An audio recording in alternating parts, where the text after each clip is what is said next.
Hello friends, good morning. This is Mahesh Shah from Surat. Welcome to my YouTube channel. This video is for Standard 10, subject Social Science, chapter number 13, Manufacturing Industries, part 3. So friends, in last video we talked about mineral based industries. In that we discuss about iron and steel industry, aluminum refining industry, copper industry, etc. Now in this video we have to talk about the chemical industries. So before I start video I would like to tell you that keep your notebook and pen with you to prepare your notes. That is very important for the revision in examination. And another thing that like the video, subscribe the channel and press the bell icon. So what is the role of the chemical industries in the economy of our country, that we have to learn from here. So you see all kind of places where this industries is developed in India. This is the map. From this section, map work is one of the important thing. Now see this kind of industries are there, and in this kind of industries, education is very important. Not only the education but the skill education. Highly fertile brain only can work in chemical industries.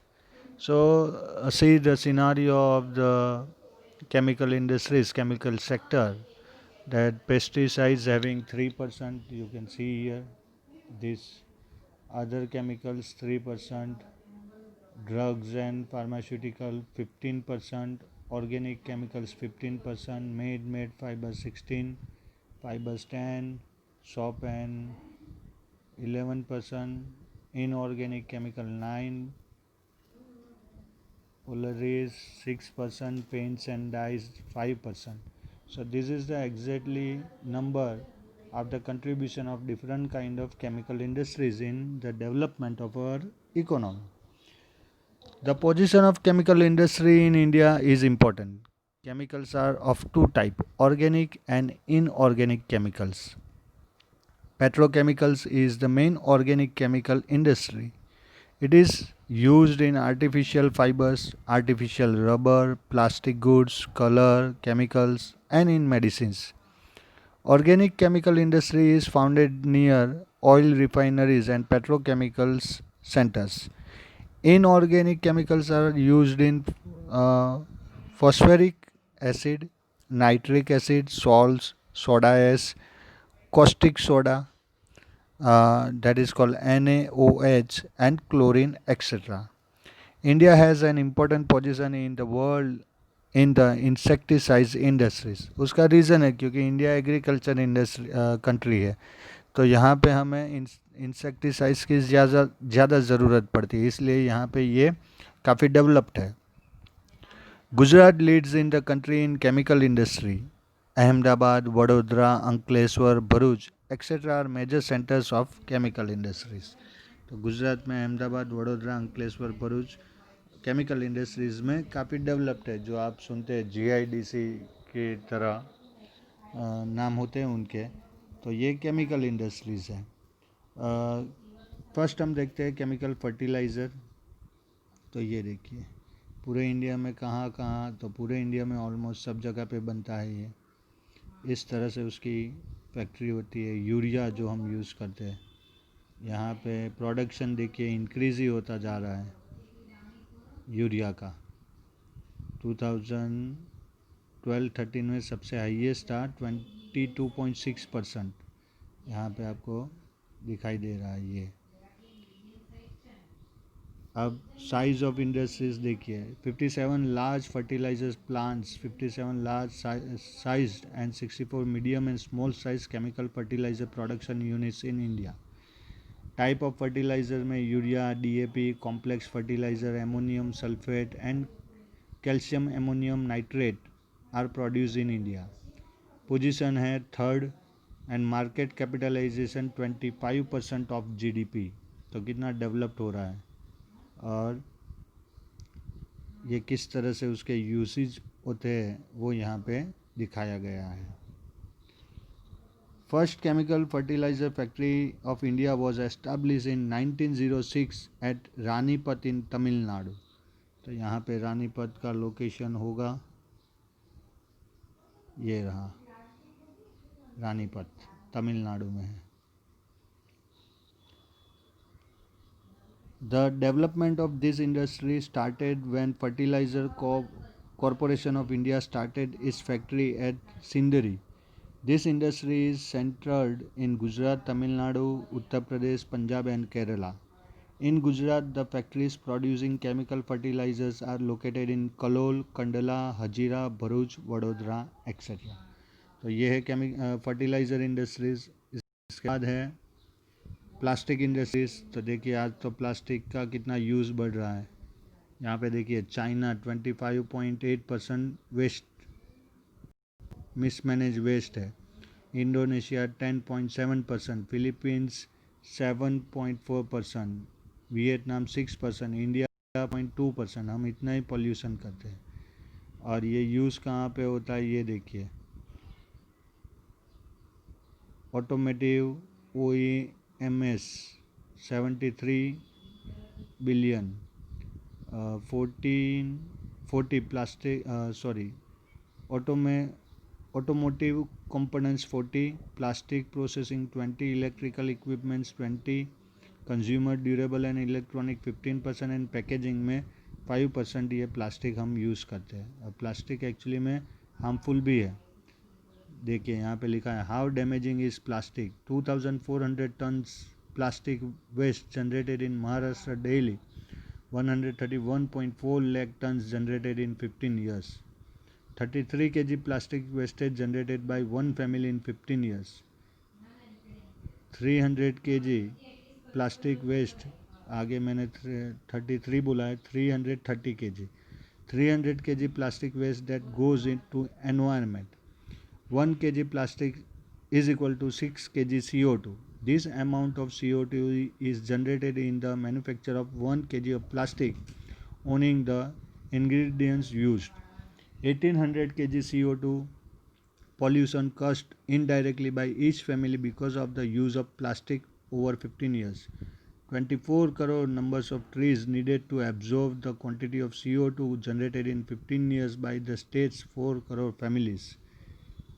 अब यहाँ पे देखिए rate of deposit 50 पैसा पर milk pouch, 2 पैसा per bottle from 200 ml up to a litre, 1 rupees per bottle of a litre और more. तो यहाँ पे ये अगर आप डिपॉजिट कराते हो तो इतना पैसा आपको मिलेगा और इससे पॉल्यूशन कम होगा. और ये structure of Indian plastic industries. Polymer manufacturing 15 large industries group, equipment manufacturers 200, recycle 7,500 and plastic process 30,000. Plastic industry is also known as the sunrise industry. तो ये आपको याद रखना है which industries is known as the sunrise industry, उसमें आपको plastic industries mention करना है.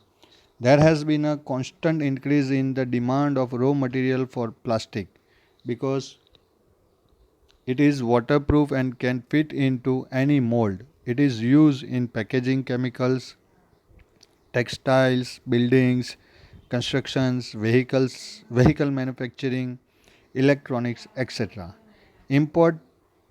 Important centers producing plastic are Delhi, Mumbai, Kolkata, Bengaluru, Vadodara, Vapi, Kanpur, Coimbatore and Chennai.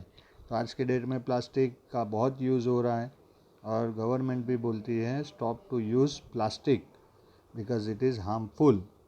Next most important industries जो है वो है इंडियन सीमेंट इंडस्ट्री. ये देखिए इस तरह इंडस्ट्रीज़ होती है और ये हाउसिंग, इंफ्रास्ट्रक्चर, कॉमर्शियल और इंस्टीट्यूशन में काम में आता है. सीमेंट तो सब जगह पे चाहिए. ये उसका पूरा ग्राफ है किस तरह से ये प्रिपेयर होता है. आप देख सकते हैं, इसको स्टडी भी कर सकते हैं आप कहाँ पे ये प्रॉपरली है. तो ये सब उसके रीजन है मलकापुर, विष्णुपुरम, चिल्लारपुर, सांकरी. तो ये सब जगह पे सीमेंट इंडस्ट्रीज़ है. अब हमारी कैपेसिटी क्या है, तो करंट कैपेसिटी 390 मिलियन टन है. 2020 तक 450 से 600 मिलियन टन हो जाएगी। 2050 तक 780 से 1360 मिलियन टन हम प्रोड्यूस करने लगेंगे, क्योंकि ये तो बहुत ही इंपॉर्टेंट इंडस्ट्री है, आयरन और स्टील जैसी। Cement is inevitable in the construction of roads, dams, etc. India ranks second after China in cement production. It produces about 6% of the world production. Limestone, coal, gypsum, bauxite, clay, etc. are the raw material for cement industry. The raw materials and the products have more weight, so the cement factories are located where the raw material is available in abundance. There is a fairly good development of this industry in Gujarat. तो गुजरात में ये काफ़ी developed है। इसके बाद transportation equipments industries आती है। तो मोड ऑफ ट्रांसपोर्ट आप यहाँ पे देख सकते हैं, रोड, एयर, रेलवे, सी। तो इसकी वजह से यहाँ पे इंडस्ट्रीज काफ़ी डेवलप्ड हुई है। You might have seen many types of vehicles for travel. Earlier there were animals driven vehicles which were very slow. Today, in modern age, vehicles with faster speed along with the development of roads have come in usage. The industry which produce such vehicles is known as transport industries. So जो transport के लिए vehicle produce करते हैं वो transport industries है। उसमें सबसे पहले आता है रेलवे। अब ये जो पूरा पोर्शन है वो चैप्टर 14 में हम डिटेल में इसको डिस्कस करेंगे, पर यहाँ पे थोड़ी बात कर लेते हैं उसकी। Railway service deserve appreciation of traveling in India because it is called lifeline of India. Railways manufacture the equipments of its own requirements by itself, such as railway engines, passenger coaches, goods coaches, etc. There are also produced privately. There are three type of railway engines: steam, diesel। तो ये अलग अलग type के railway engines हैं। Steam, diesel, electric. The steam engines are now used only for the heritage trains which are run only for tourism purposes. Diesel and electric engines are produced in Mihijam in Chittaranjan. Locomotives work in West Bengal. Diesel locomotive works at Varanasi and the Tata locomotive works at Jamshedpur. Passenger coaches are manufactured at Perambur, Bengaluru, Kupurthala and Kolkata. तो ये अलग अलग उसके type हैं, उसके gauges, जो broad gauge, metre gauge, narrower gauge, जो उसकी पटरी होती है उसकी साइज़ है। और इस तरह से ये हम 14 चैप्टर में पूरा डिटेल में डिस्कस करेंगे। अभी तो बुलेट ट्रेन का प्रोजेक्ट हमारे यहाँ चालू है, इस तरह से अहमदाबाद से लेके मुंबई तक की। और ये यहाँ पे इस तरह से कोचेस तैयार होते हैं। उसके बाद जो है वो है रोडवेज़। तो ये सब कंपनीज़ हैं जो प्रोड्यूस करती हैं व्हीकल्स, आप जानते ही होंगे उनको। हमारा पार्टिसिपेशन, ये वर्ल्ड के टॉप बेस्ट कंट्री है जहाँ पे व्हीकल मैक्सिमम यूज़ होते हैं। नॉर्वे है, island, Sweden, Netherland, Finland, China, Portugal, Switzerland, Australia, UK, Belgium, Canada, Denmark, France, USA. और किस तरह के व्हीकल्स होते हैं वो यहाँ पे रेशियो है, कॉमर्शियल, प्राइवेट। यहाँ पे ये इंक्रीज़ है कि कितने परसेंटेज हमारा रेशियो ऑटोमोबाइल्स में बढ़ रहा है। 22% फाइनेंशियल ईयर 17 में। Before independence, we used to manufacture cars by assembling its imported parts. Now, the factories manufacturing trucks, bus, car, motorcycle, scooter, and cycle are established in our country. The road vehicles are manufactured mostly by private sector. India ranks 5th in the world in the production of commercial vehicles. Today, the vehicles and their spare parts manufactured in India and exported to foreign countries. Tractors and cycles are produced in a very large scale and we export them overseas. तो independence के time पे cars के main जो parts होते थे वो हमें import करने पड़ते थे, पर आज के डेट में हम यहाँ पे बहुत आगे बढ़ चुके हैं। बहुत सारे व्हीकल्स हमारे फॉरेन कंट्री में अब हम सेल करते हैं। इसके बाद जो है वो शिप बिल्डिंग इंडस्ट्रीज़ है। तो हमें पता है कि हमारे पास 7,000 से भी लॉन्ग कोस्ट लाइन है, और इसकी वजह से बहुत सारे ऐसे हमारे रीजन हैं जहाँ पे ये इंडस्ट्रीज डेवलप्ड है। आप यहाँ पे देख सकते हैं क्लियरली, ये देखिए इस तरह से ये होता है शिप बिल्डिंग। यहाँ पे excellent railroad connectivity and ideal for multi-modal transportation, well connected by crude pipelines with other states' refineries. Hinterland covers Delhi National Capital Region, Gujarat, Rajasthan, Haryana, Punjab and Western Uttar Pradesh। ये pipeline network के बारे में है। यहाँ पे major shipyard के बारे में कहाँ कहाँ पे है ये, गुजरात में, महाराष्ट्र में, गोवा में, वेस्ट बंगाल, आंध्र प्रदेश, तमिलनाडु, केरला। अब ये सब रीजन जो है वो ओशन या तो सी के पास है, इसलिए यहाँ पे शिपयार्ड डेवलप्ड है। This is an ancient industry in India. In recent times, there are centers to build ship of modern style. There are Visakhapatnam, Kolkata, Kochi, Mumbai, and Mamgaon, which are in public sector. Kochi and Visakhapatnam build ship of large size. Private dockyards fulfill local needs. We have also started producing helicopters. Aircraft building units are established at Bengaluru, Koraput, Nasik, Hyderabad and Lucknow. The building of aircrafts for passenger travels has still not started in India. तो अभी ये sector में हमें बहुत सारा work करना बाकी है। अब इलेक्ट्रॉनिक इंडस्ट्रीज़ की बात करें तो India is one of the biggest market for electronic product. बहुत सारी फॉरेन कंपनीज जो है वो अपना प्लान यहाँ इंडिया में स्टार्ट करती है।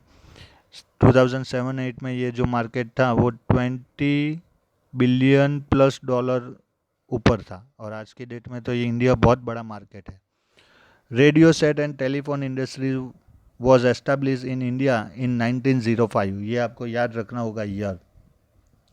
This can be said to be the beginning of electronic industry in India.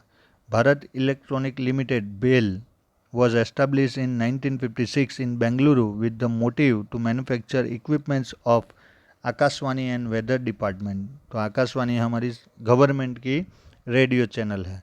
Today it produces various electronic equipments in collaboration with Indian Space Research Organisation ISRO. अब आज के डेट में तो हम बहुत आगे बढ़ चुके हैं, स्पेस शटल तक हम बनाने लगे हैं। This industry has brought a lot of change in the normal life of the people, their lifestyle and the national economy. Bengaluru has become capital of this industry. It is also called Silicon Valley of India. Software Park, Science Park and Technological Park are established for the development of this industry. The future of this industry in India is very optimistic. तो यहाँ पे आपको बहुत सारा chance है। अगर आप interested है साइंस में तो यहाँ पे आप बहुत कुछ आगे कर सकते हैं और बहुत पैसा कमा सकते हैं। इस तरह का होता है इंडस्ट्री में वर्क, देखिए। और की इंडस्ट्रीज इसको बोला गया है। इंडिया में कहाँ कहाँ, नॉर्थ, ईस्ट, वेस्ट, साउथ, सब जगह पे इलेक्ट्रॉनिक इंडस्ट्रीज़ है। रेशियो ये देखिए, consumer electronic 70%, communication and broadband equipments 70%, automotive 60%, lightning 40%, aerospace and defence 20%, medical electronics 10%, industrial electronics 40%। तो ये जो कम है यहाँ पे आपके पास चांस है। अगर आप इस तरह की पढ़ाई करोगे तो you can earn lots of money by this. अब टोटल प्रोडक्शन देखिए कि industry and medical 18%, audio video 15%, home appliances 6%, data processing 25%, telecom 21%, aerospace 7%, automotive 8%। तो अगर आप वेपन्स बनाना सीख जाओ, उसकी टेक्नोलॉजी डेवलप करो, so you are going to help to our country with very good manner and ethics. तो यहाँ पे बहुत सारा इम्प्रूवमेंट हमें चाहिए। अब इतनी इंडस्ट्रीज डेवलप्ड है तो उसके साइड इफ़ेक्ट के भी बारे में भी हमें सोचना चाहिए। तो industrial pollution and environmental degradation, तो यहाँ पे बहुत सारा पॉल्यूशन भी स्प्रेड हो रहा है. Industrial production has a noteworthy contribution in the economic development of the nation. Industries have increased pollution and the environment has degraded. When the environmental conditions deteriorate due to natural or man-induced reasons, the quality of environment is reduced, which is called environmental degradation. तो ये इसकी definition है, इसको आपको याद रखना है. फिर से मैं एक बार बता देता हूँ. When the environmental condition deteriorated due to natural और मैन मेड इंड्यूस रीजन्स, यानी नेचुरल और मैन मेड रीजन से अगर एनवायरनमेंट की क्वालिटी कम होती है, the quality of environment is reduce, तो उसको एनवायरमेंटल डिग्रेडेशन कहते हैं, which is called environmental degradation. Mainly 4 type of pollution are created due to industries, तो आप उसको जानते ही है. एयर पॉल्यूशन यहाँ पे है. देन आफ्टर वाटर पॉल्यूशन, ये water pollution. Then after land pollution,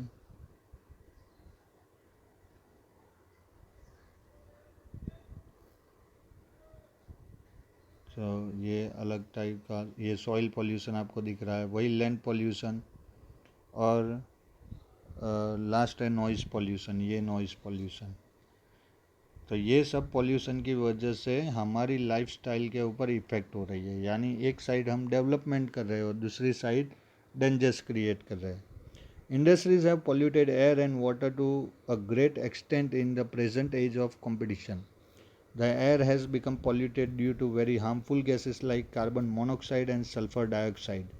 Water pollution has increased due to industrial influence. Today, many factories releases their industrial waste in the rivers, ignoring the laws. Water today is heavily polluted than before.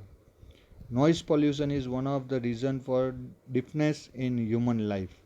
Due to old machinery in industries and means of transportation, the noise pollution has increased. Man experiences mental tension due to too much of noise.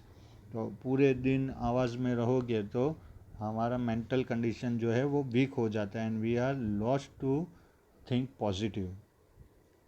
तो ये है इसकी side effect, और ये सबसे बड़ा subject है कि इसके बारे में हमें सोचना चाहिए. तो कौन सी पॉलिसीज़ हम यूज़ कर सकते हैं, what are the remedies to curb the environment pollution. तो यहाँ पे ये सब मैंने लिखी है. Plant trees, drink tap water, reduce junk mail, और सबसे इकोनॉमी सबसे सेंटर में है, पर इकोनॉमी से ऊपर है सोसाइटी और उसके ऊपर है एनवायरनमेंट. तो हमें ऑलवेज एनवायरनमेंट का ध्यान रखना चाहिए. The country should make progress, but the progress should be made in such a way that the environment is not degraded. The amount of pollution can be reduce with proper planning for industrial development. Pollution can be reduced also by selection of the quality equipments and fuel. The air pollution can be curbed through filter, scrubber, precipitators, etc. The water pollution can be prevented by releasing industrial influence after proper treatment. Industrial water can be purified after due treatment. तो ये सब उसके तरीके हैं कि किस तरह से हम एनवायरनमेंट पॉल्यूशन को रोक सकते हैं, क्योंकि this is the most important factor of the life on the earth, environment. Without environment it is impossible to live on the earth. तो अगर इसी तरह से पॉल्यूशन स्प्रेड होता रहा तो one day the situation becomes very blur and very dangerous for us. So this is our moral duty, not it is the only responsibility of the government, but this is our own responsibility also to take care about the environment, and we should control our needs and our desires, and by that we can protect environment. So this is the thing of this chapter. Here exercise given. If you are having any doubt in this, then you can text me and ask your question. So in this chapter, most important thing is map work, and one or two short note will be there, or definitions also will be there in examination. Industrial pollution and environmental degradation, that is the important point for this chapter. Another important point is cotton industry and iron and steel industry.